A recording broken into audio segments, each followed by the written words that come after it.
him and made you feel connected.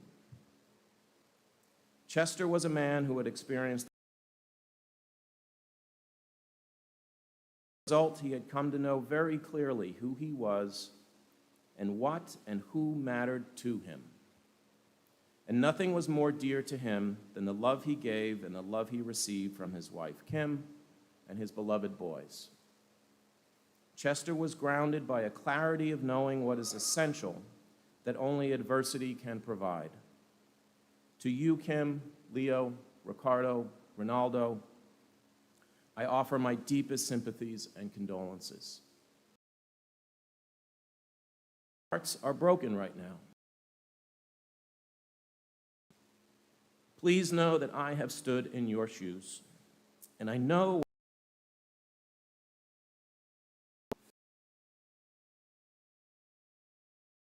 loved you all so very much.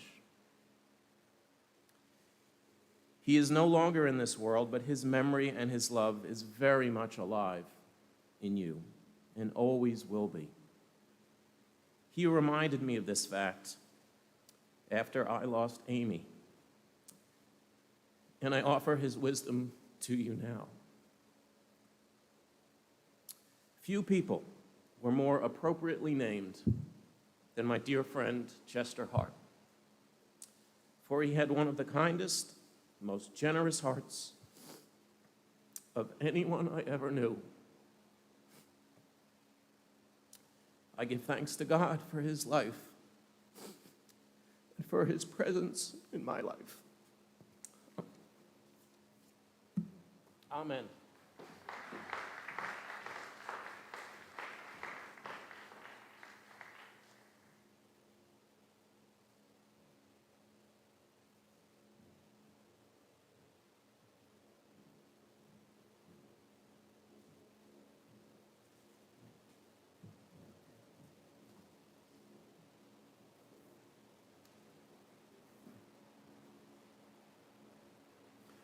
Hello, everyone. My name is John McDowell, and some of you know me when I attended Reformation here. It's been 12 years since I attended here, and 12 years since I was able to have know Chester on a regular daily basis. But I do want to thank him and the family and the organizers here for asking me to say a few words. When I think of Chester, the Chester I knew, I think of a fearless friend. I think of someone, as we've heard already today, someone who had a heart for everyone, someone who was friendly with everyone. And thinking back, and particularly what you said, Craig, and others, it's really hard to follow that. And it's hard to say something new and different. I'm reiterating what we all know. What I know is that whenever I visited here in coming back from California, I always stopped.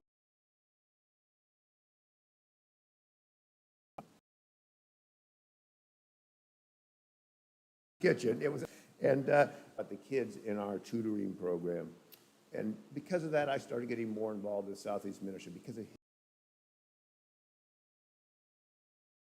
him. And like I said, he was friendly, he was fearless and friendly. I had to tell one time, he has colorful stories. I think we can say that we all heard his stories, and some of them are colorful. Faces. And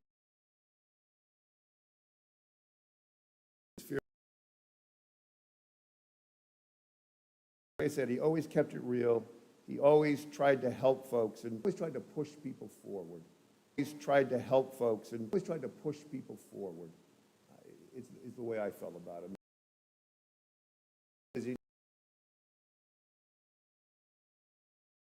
Anacostia Men's Employment Network, which he ran.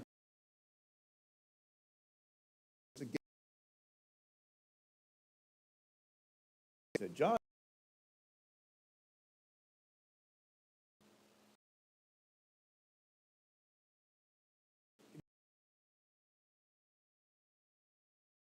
and other people as well, circumstances, and that my just not knowing how not to go to jail to me was an ordinary, everyday thing. And it's not an ordinary, everyday thing for a lot of folks out there that Chester had a real heart for. So I'm not sure what I said that day, but hopefully it worked out well. And just want to say that, over the last couple of years, particularly with the COVID restrictions, I did not have much of a chance to come back here, and I did not have near as much of a chance I would like to talk with my friend Chester. But I'll miss him, my friend and my mentor, Chester. Thank you.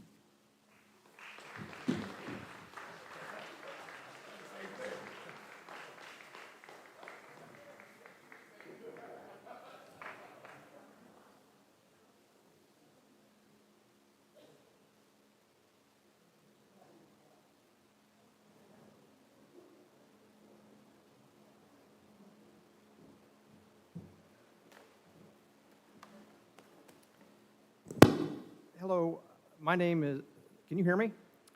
My name is Del Voss. That's how everybody knows me here, but my closest friends in life and my family, they know me with my given name, Delwyn. And Chester was one of my closest friends in life. When I die, if I have 2 or 3 friends like Chester that touch me and in friends. I've known him for about the same amount of time as Craig, and many people here in the church, they know all about Chester, because you couldn't know all about Chester. He talked so much, and he loved everybody. And so I really want to direct my comments to Chester's family, who don't know me. And I sort of know the boys, but and I was thinking about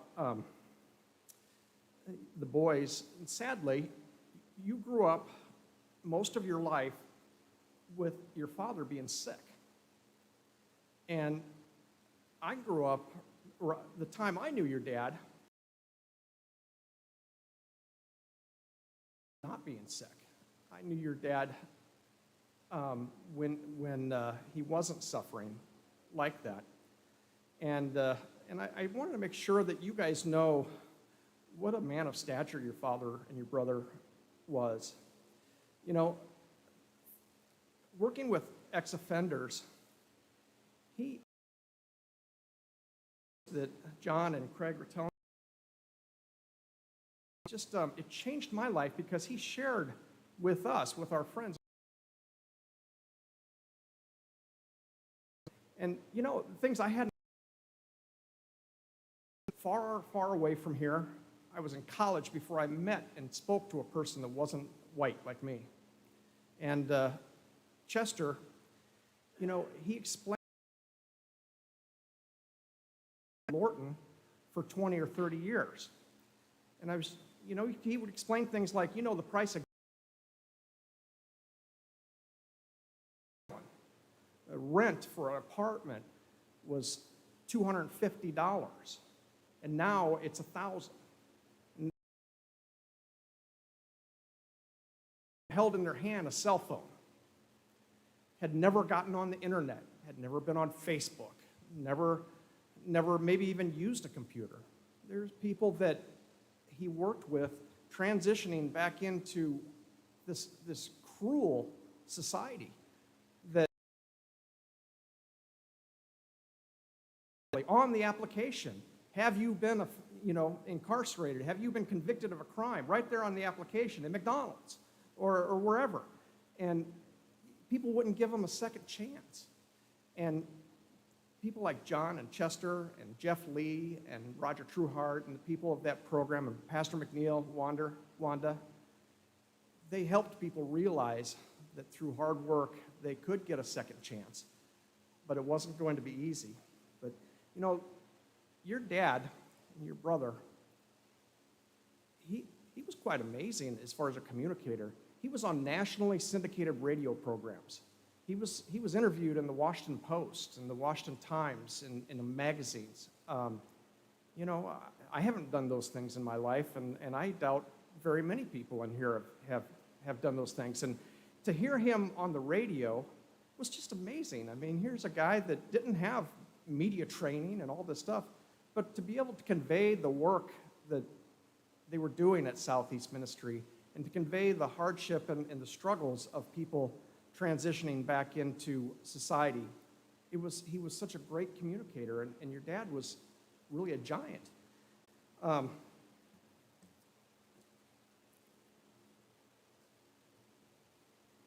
You know, oh, thank you.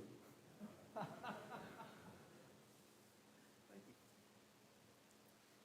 you. Chester, that word, have you ever heard that word bromance? I've heard that over the years, and I always thought it was silly, and I never understood people, well, I've got a bromance and this and that.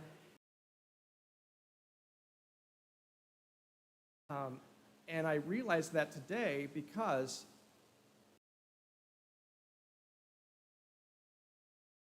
and we actually told each other that many times.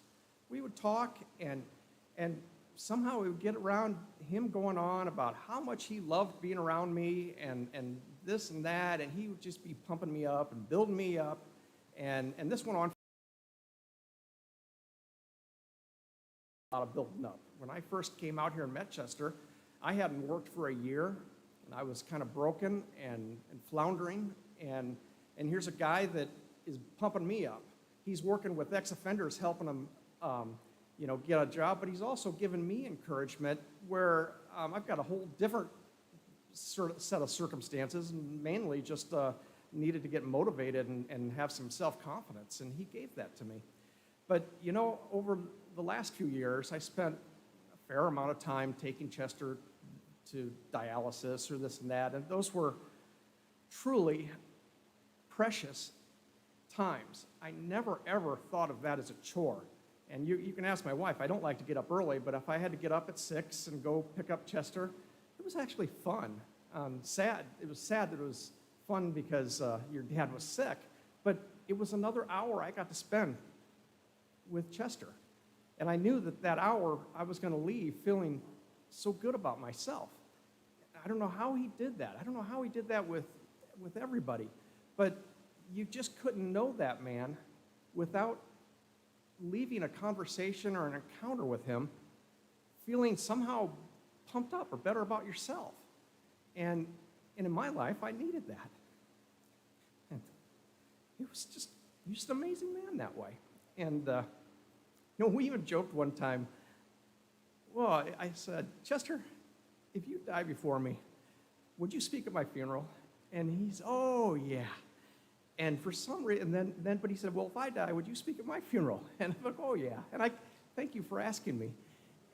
But I really, for some reason, over the years, I really thought that he'd outlive me. I mean, he outlived so many things.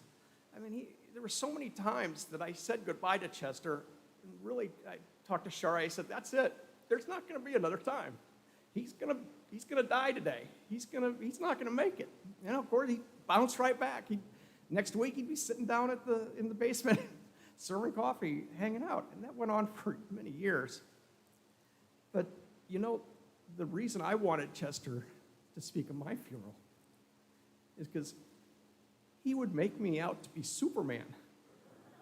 I mean, he would just, people would think that I was just some amazing person that I'm really not, but I just knew that that's what Chester would do for me.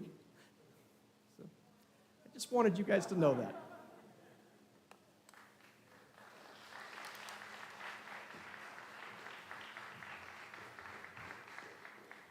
Thank you, Del and John and Craig. Brian, come on up. Brian is one of Chester's sons, and he's here and wants to share some personal words about his dad. And when he's done, if there's anyone here who would like to just share a brief story, we have a microphone here, or you can come all the way up to the scary part right up here if you would like. All right?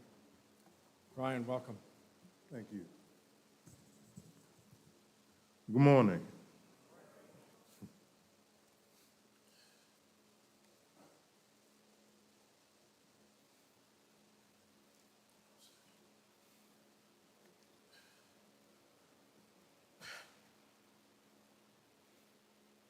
I was asked to say something about my Chester Hart, Pops, as I called him. It wasn't until 4 years ago that I found my father. My mom and I searched for him and his family, and not until one day at church, we asked an old colleague, of Chester's if he knew if Chester was still alive. He gave us a phone number to where he thought Chester was working, but after calling, I found out that he was no longer employed there. Finally, after many attempts of trying to locate him, we found Aunt Dwayne on Facebook. My aunts Dwayne and Sharon and I met at a restaurant for dinner to get acquainted, and our family relationship started from there. That was their first time seeing me in 40 years. After that, Chester and I met at the church that he was attending, and our relationship started. For lost time, he provided me with off and on part-time employment with the church, which I am so grateful. And through that, he and I bonded. I met some of his church members, my other family members, and my little brothers. Pops would text me every morning with his thoughts about the day, about the weather, or to just say, have a good day, or to inform me how he was doing. I did not know Pops as a child or as a young adult, but my mom tried to tell me what she knew of him and his family. I am grateful to my mom and stepdad for raising me to be the man that I am today. I am truly blessed to have loving parents and thankful for their guidance, support, and love. I am grateful that I was able to meet and close that gap that every child has, and that's knowing his father. I thank God for allowing this to happen. I will miss you, Pops, and our daily chats. I will continue to keep you in my thoughts and prayers, and will tell your grandson, Elijah, about you.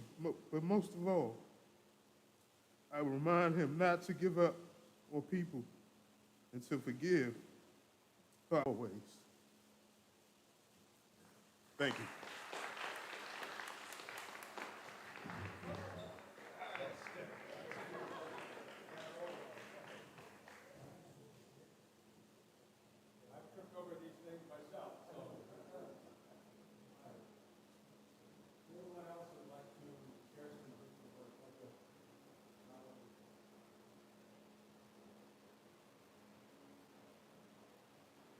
Good morning. My name is Shari Voss, Dell's wife, and I won't try to follow Dell because that was pretty moving.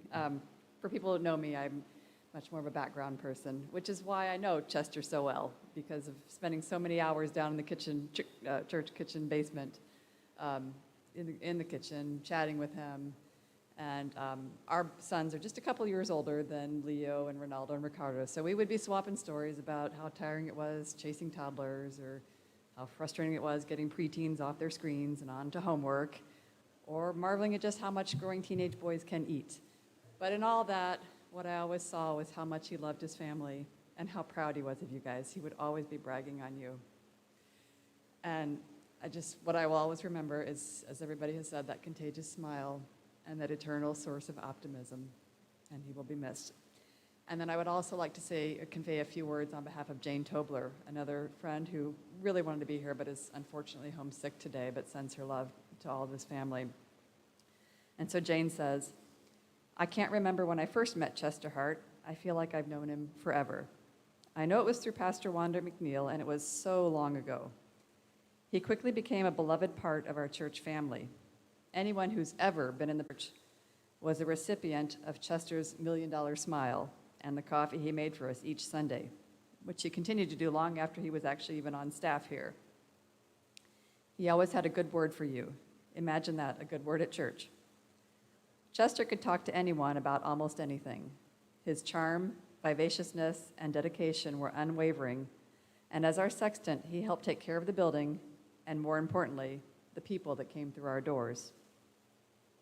As the years ticked by, Chester developed some health issues, and I know there were Sundays when he had just been in the hospital the day before, and yet every single time I asked him how he was, he would smile and say, Jane, a day above ground is better than a day in the ground. I am a better, more compassionate person for having known Chester. He was a blessing to me and my family.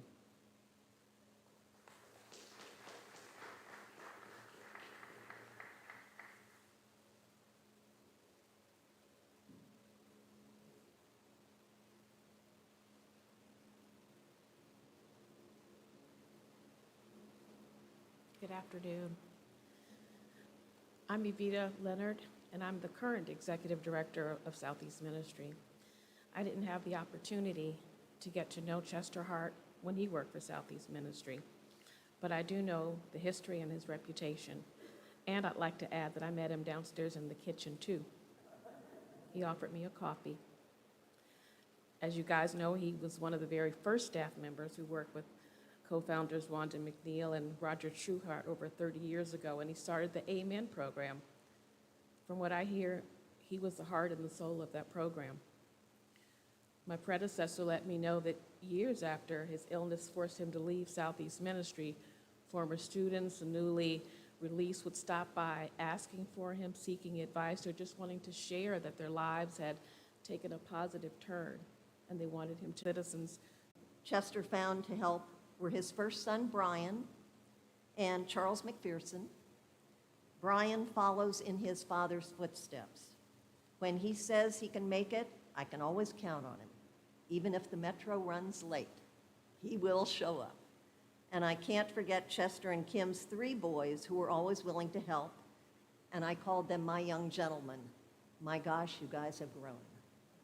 So, and also Charles's son King was always willing to lend a helping hand.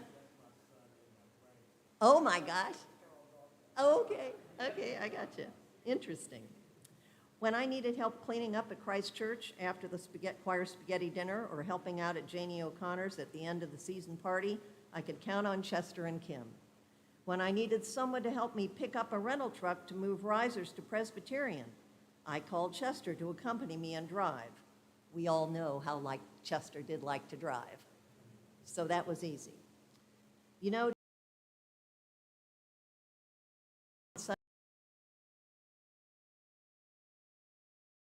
he always smelled so good.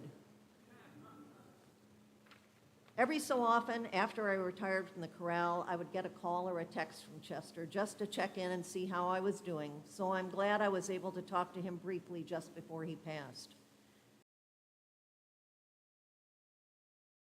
Chester was plagiarizing, but I think the only thing he was all heart.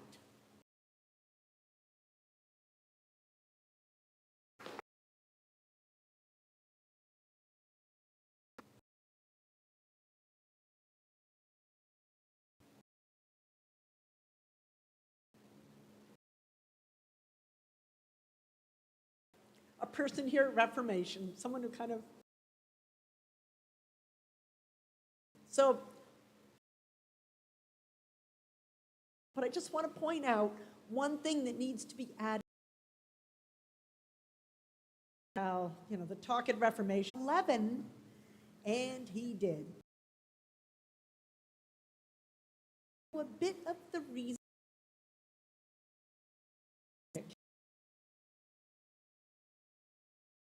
sum it up from within and just keep smiling, and the good Lord knew we still needed him here. But there was another piece of the magic. Behind him, making sure that he did what needed to be done, making what he didn't want to do, namely, go get it checked out. Kim was the one who all this time when he'd come Sunday morning taking care of our fine and nice to be seen. But it was those boys, Brian and the great 3, he would call them Leo and the boys. It was Leo and the boys, and it was Kim, who kept that man smiling and sharing all with us. Thank you, Kim, for the extra years we had with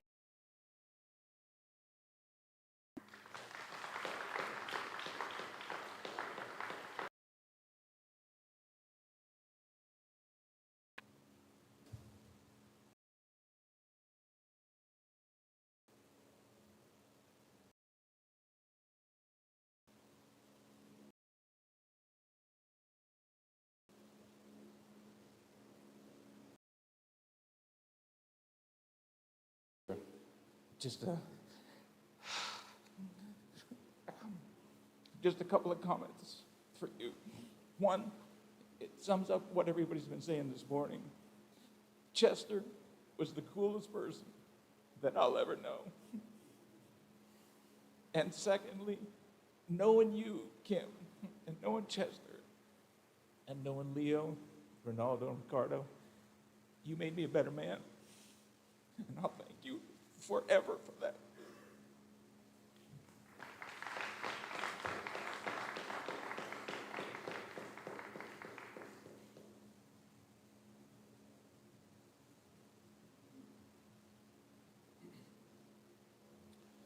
Good afternoon. My name is Wayne Henderson. I am a teacher at the Boys School, Center City Public Charter School. I've had the opportunity to speak to Dad on the phone and Mom several times. I'll just tell you a quick story.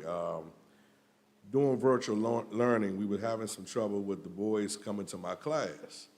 And I said, Ronaldo and Ricardo, what's up? You know, why won't you come to class?